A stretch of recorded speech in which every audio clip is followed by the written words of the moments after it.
I mean, they've learned a whole lot from their time at Caban, and not just academics. I think they've learned a lot from an emotional standpoint, the ability to process emotions constructively rather than not so constructively. They've learned to love learning, which is great.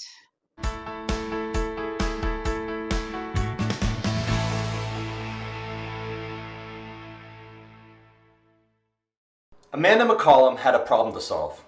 The mom of three in Mississauga, Ontario, knew things weren't working out at their old toddler program. The relationship between the family and the school just wasn't right. She set out to find a better fit, and in the end, she found it right under her nose and right around the corner. Now, she has 3 kids enrolled at Caban Montessori Schools, and as she shared with me, she's grateful for the feelings of trust, warmth, and family that her family found at Caban. How long ago did your family's relationship with Caban Montessori begin? Our oldest child started there in September of 2014 when he was 2.5. What was it that led to you finding Caban Montessori? What search were you on? We were on a search for a good school. We had just had our second child. He was about 6 months old when we joined Caban. So we wanted to find somewhere where our kids could go, attend a good school, learn, develop. Yeah, that's basically it. Was it a long, extensive search, or did you succeed early on? How did things go? So we actually had our oldest, he attended his toddler class at another program. And anyways, I won't get into that obviously, but led us to look for another school for that September for him to start his Casa program. And Caban was the first location that we actually toured, and we kind of knew right away, just the warmth and the atmosphere that was there and the enthusiasm, it just all fit with what we were looking for. Sorry? Love at first sight? You could say that, yeah. What was that first impression like? Like I said, it was, we went on a tour of the location, which actually has grown quite substantially in the time we've been there. So they were quite a bit smaller when we first went there for the tour. But like I said, it was more than the facilities, it was just the people that were there. It was, like I said, their enthusiasm, their warmness, their happiness. It just made you feel like your kids were going to be in a good location, in a good atmosphere, which is key in situations where obviously you can't be there with them. What was the dominant feeling that you came away with when you first set foot at Caban? Again, the warmth, the, good atmosphere there. The kids were all happy and playing. It was the summer, so it was a little bit less busy than it normally is, because they were just operating their summer camps when we toured there. But like I said, the kids were all outside. They all seemed to be having a great time. The administrators that we met with in that time were just, wonderful. It was just a good feeling, a happy feeling when we, had our tour and came away from there. You mentioned, Amanda, that your eldest was briefly at another school. Was it a moment of problem solving that set you on this journey? Yeah, there was a couple of issues towards the end of his toddler year there that led us to find another location. Did that experience leave you looking for something in particular?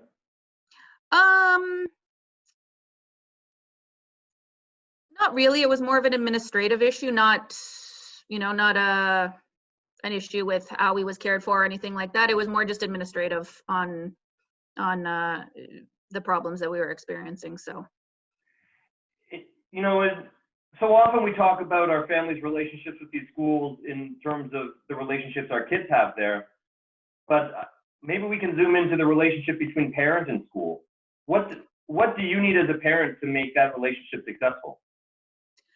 I think I need, like-minded people, or people that are there, not just running the school, but teaching at the school, that are there for your children, to be able to teach them and guide them, like I said, in scenarios where you can't be there with them full time. You want kind of a like-minded person or people to be there guiding your children. So now at Caban, you have your eldest is going in grade 3, you have one going in grade 1, and the youngest is in Casa. You've clearly entrusted Caban with quite a lot of things that are people who are very important to you. Where did that trust come from? Again, I think it stemmed from our first meeting, just with the comfort factor we had when we toured there. And then it grew from getting to know the teachers, getting to know the administrators, because I think throughout the whole process, my kids have probably been taught by majority of the teachers that are over there throughout their different levels. So like I said, in being able to get to know the teachers and the ones, that are actually looking after your children during the day, that definitely built up the trust factor. Speaking of getting to know the teachers, could you paint a picture for me, Amanda, of the classic Caban teacher? Caring, smart, but definitely not afraid to lay down the law if need be. They're not, they don't put up with bad behavior. Let's just leave it at that. Well, that could be very important for kids. Absolutely. I think, children need boundaries. And like I said, in a situation where you can't be with your child, for those 8 or 10 hours when you're at work, it's very important to have somebody who can lay out those boundaries for the children and enforce them as well. What's something that your kids have learned from their time at Caban? They've learned a whole lot from their time at Caban, and not just academics. I think they've learned a lot from an emotional standpoint, the ability to process emotions constructively rather than not so constructively. They've learned to love learning, which is great. Yeah, so there's numerous things I could, talk about in terms of academics, but you also want your child to be learning the other, the softer skills, right, that are going to get them through life as well. I'm wondering, what's something, it's been 6 years or so now that your family's been at this school. You obviously didn't know all there was to know on that first impression. What's something that you've come to learn and appreciate about the school in those years since?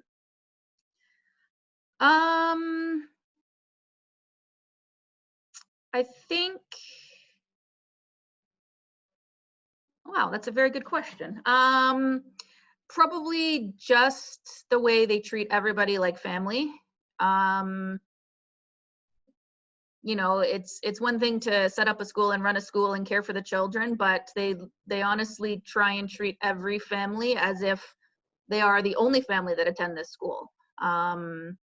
So, it's definitely appreciated from our end. And yeah, I don't think you'd find another school out there that has that kind of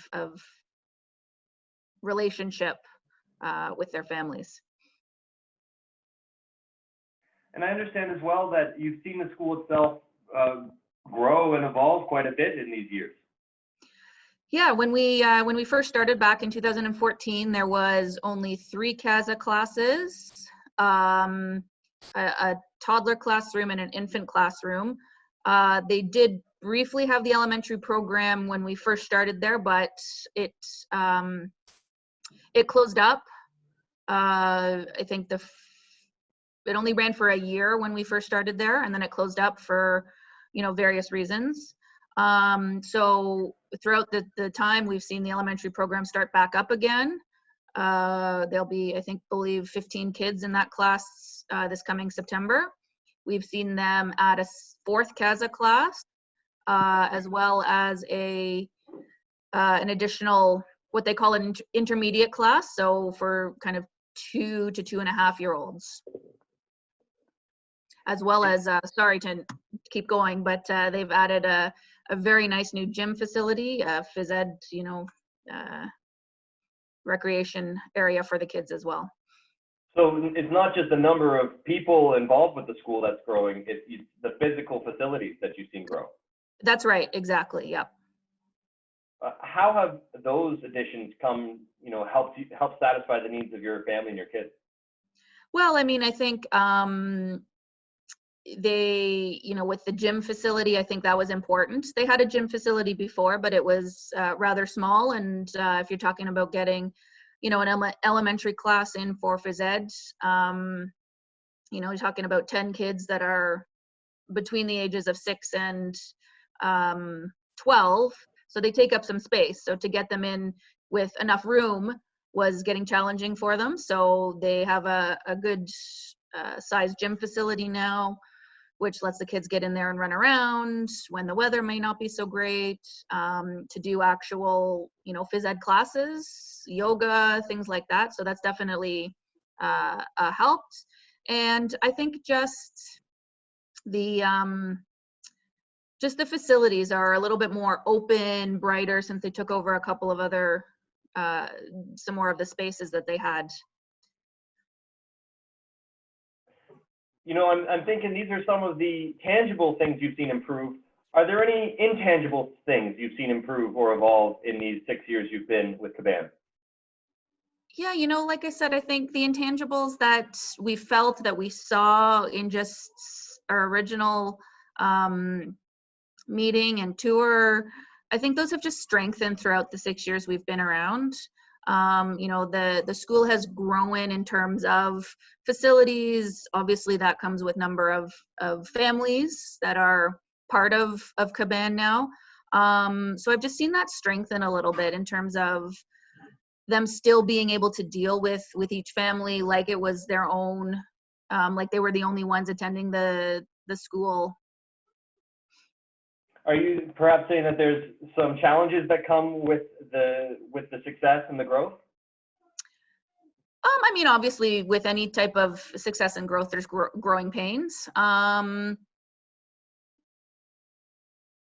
So, but I think they managed it well. Obviously, with this whole pandemic situation as well, I think they managed it as well as they could have, as well as any of us could have hoped for. So thinking about your experience, as a parent, as a family through the pandemic, what did that experience bring out for you in terms of the school and what they're about and what makes them strong? I mean, they were definitely here for us, even while we were, locked down at home. They put together an excellent online program for the elementary kids that continued on until the end of June. So they extended it to Casa graduates. So those that were in their last year of Casa that would be going into grade 1 in September, they did extend this online program if the parents wanted them to join. So, like I said, they were just here for us throughout the pandemic, helping us out as much as possible because they understood that a lot of us were trying to, work from home while balancing the kids and the online learning and things like that. So they remained in contact with us. They organized Zoom meetings with the parents and the administration. So it wasn't like it was all just focused on the kids as well. They touched base with the parents numerous times just to make sure that everybody was doing okay. I'm wondering, did the experience at all put into focus the importance of that parent-school relationship? I'm just thinking about all the added strain of being a parent during lockdown, having to make sure that online learning is a success, and how they might have been there for you. Absolutely. I think, like I said, they were focused on the kids and the online learning and stuff, but they reached out to the parents and they set up these, Zoom coffee meetings occasionally to just touch base with the parents to make sure the parents were doing okay. And, you know, so I think it definitely highlighted the parent, teacher, parent, you know, school relationship. I'm wondering, at the same time, did the experience give you any special insights into what happens from an educational perspective at Caban? You know, having that vantage point of watching the online learning happen? Yeah, I mean, you know, definitely, it definitely helps you as a parent to see what, or some semblance of what your children are doing. You know, obviously with Montessori, it's a little bit more difficult to translate that into an online program because there's just lots of materials and different things that they use to teach the concepts rather than just sitting there and saying, okay, you know, here's your times tables. So it's a little bit more difficult to translate it into the online program, but you know, the teachers definitely, I have much respect for the teachers and the amount of work that they do now, having seen it from an online perspective, definitely. Amanda, you make an amazing point there that the Montessori approach to education does not necessarily translate that easily to an online learning perspective. Was there any specific anecdotes or things you've observed about how they made that work? Yeah, I mean, so they, the teachers went online through various resources, and they found different Montessori materials that they could, you know, worksheets they could email to us, and then we had to print them and kind of assemble them. So there was one that was sent around, and I'm not going to remember the name of it, but basically it's a math material, and it helps them do addition, subtraction, multiplication, division. And basically we had to print the sheet, paste it onto a, you know, like a cardboard, and cut them out, and then the teacher took it from there. But you know, they tried hard to still maintain as much of the Montessori philosophy and building blocks as they could in an online situation. Was the Montessori approach something that you were deliberately seeking out when you first arrived at Caban? Absolutely. We had a number of family members who had put their children, our nephews, into Montessori for various reasons, and they all were doing extremely well. So it was one thing we had decided on early on. I think even before we had, even before probably our oldest had turned a year old, we had decided we wanted to try Montessori. So it definitely was the philosophy we were looking for, and that's, you know, we love it. We think it's great, and that's why we stuck with it now for 3 more years into the elementary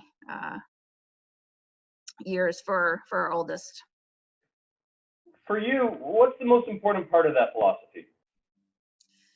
I think for me, the most important part is the learning at your own pace. I think that letting children learn at their own pace, whether it's ahead or even, you know, that they may be behind in certain things, that's very important to me. Because you have, you know, situations where children every day in a traditional, you know, teaching model, where if they're ahead, they're bored, or if they're behind, they get, you know, frustrated and upset that they can't do what they're supposed to be doing. And I think just the whole letting them learn at their own pace is, you know, definitely the way to go. How does the approach at Caban, Montessori or otherwise, how does that meet the various needs of your own kids?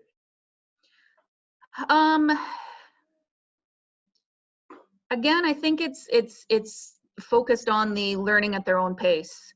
You know, I want my kids to love to learn. I want them to, you know, I don't want to have to fight with them every day to get up and go to school, which I haven't had to yet, thank goodness.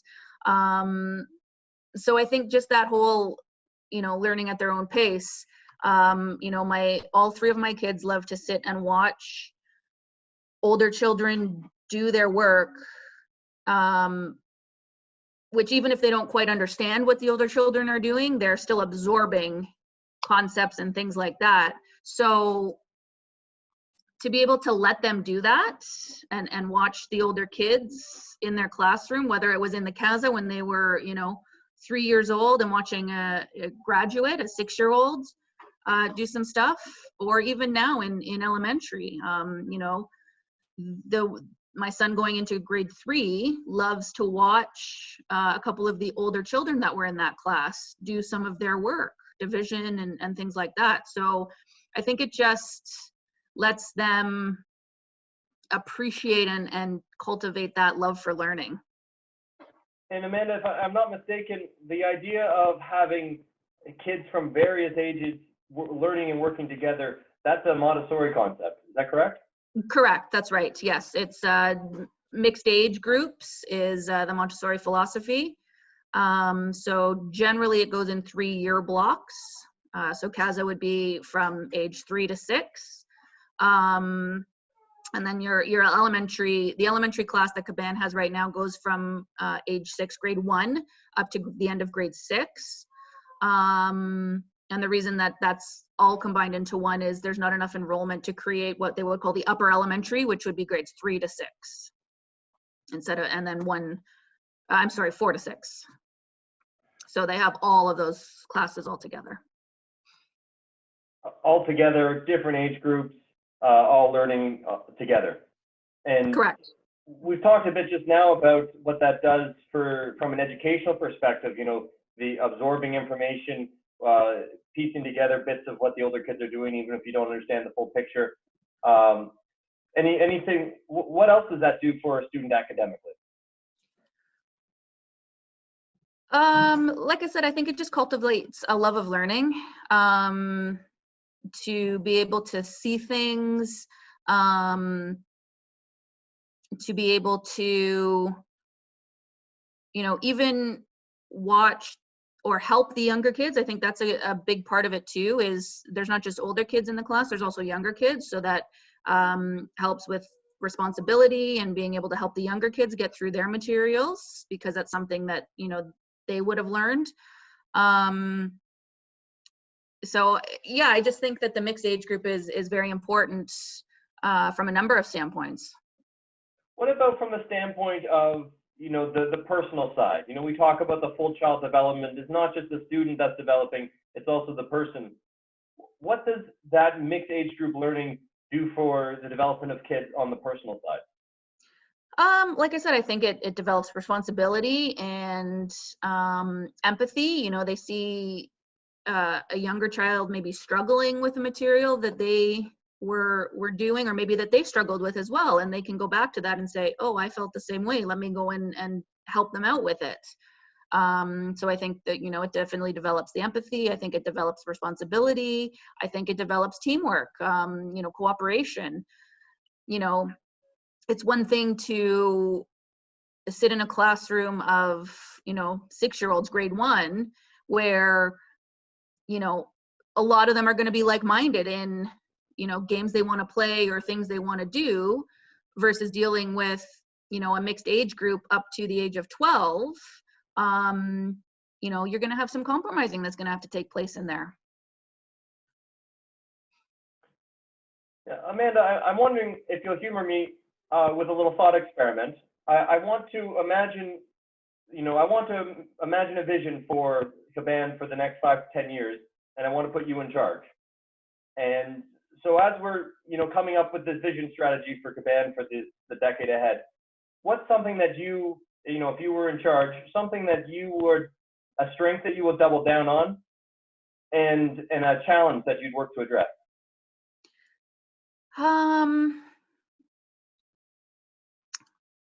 Well, I think the challenge that I would address, I think could be a little bit more timely communication with the parents. A lot is, occasionally we get emails on a Friday afternoon that deal with kind of the following week. So just to get a little bit more timely communication. And a strength I would, double down on would be, like I had said before, I think just that family atmosphere, cultivating that family relationship with all the families in the school. I'm wondering, where does your kids' journeys at Caban, where do they go from here? Oh, wow. Well, hopefully we get through to the end of grade 6 with each of the 3 of them. So that would be in another, 8 years, let's say. And hopefully the transition into whatever the next step is for grade 7, whether we look at, additional Montessori programs from there, whether we go into just the traditional, public system. Hopefully the transition can just be smooth, and they can just continue to cultivate this love of learning and just keep learning. Now, Amanda, were you saying that enrollment is low for those grade 3 to 6 years, and that there may be some uncertainty as to around whether there would be an offering for your kids at that level? No, I'm not saying that there's uncertainty there. I'm just saying that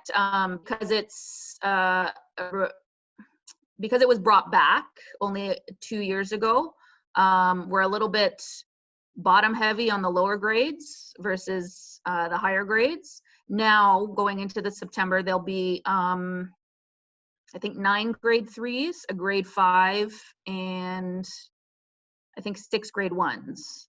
So there's no uncertainty that it will continue on. And as parents, as a group of parents that kind of spearheaded getting the program back up and running, it's our aim to continue to grow this program, get the word out to, other programs that stop after Casa, and, get this elementary program continuing to grow and ultimately, stick around. And Amanda, were you just saying that you played a role in getting that launched?